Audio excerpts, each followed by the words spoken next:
Alright, for the half square triangle block, this is what we're going to be working on. You're going to take a patterned and a neutral 4.5 inch square. I've drawn my diagonal line here on the neutral one on the wrong side.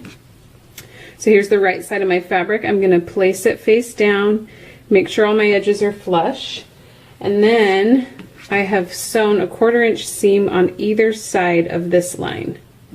Alright, after that you're just going to take this piece and just give it a quick pressing. This is called setting the seam. It'll just help everything line up a little nicer when you're all done. And now we're going to turn this into 2 half square triangles. So I'm going to cut along the line that I drew, and then I'm going to square these up to 4 inches. So whatever method of squaring up you like best, this is what I like to do. Okay, and then I'm going to cut these little tabs off here. Alright, so do that with all your half square triangles, and then I'm going to press this seam just open in the middle here. So put your fingers in there, we're going to press that open. Alright, and you'll continue with that till all your half square triangles are pressed open. So here's these. Now we're going to lay it out. So I'm going to put these diagonal from each other like that, and then I'm going to get my other neutral squares and put them in their position so it looks like this. Okay, now let's put these right sides together. So I'm going to put that right there and this right here, and you're going to sew a 1/4 inch seam right along this edge and right along this edge.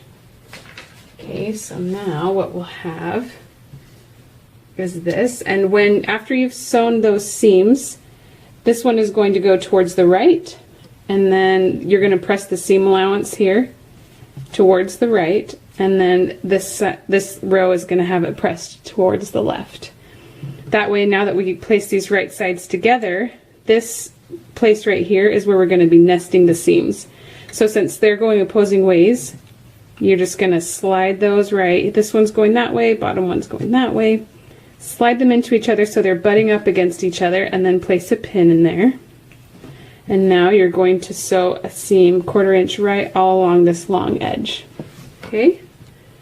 So when you've done that, your piece is going to look like this. Now, to make sure everything is nice and precise with this quilt, I've actually made it a little bigger than it needs to be, and we're going to square it up to 6.5 inches by 6.5 inches. I have this 6.5 inch ruler, which makes it really handy, and if you don't have one, you can just make one out of cardboard. I like to use the cardboard from like a cereal box, or maybe even paper.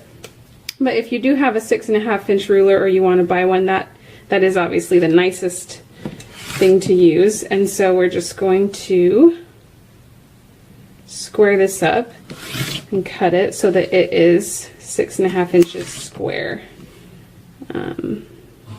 Let's see here. Alright, this way we know it's exactly the size that we want it to be when we put it in our medallion quilt. You're going to continue until you have 12 of these units, and 4 of these you're going to set aside to use in our center block, and then the other 8 of these you'll see will make like a diamond pattern around the center block. So just set those aside, and I'll show you more about that when we get to the center one.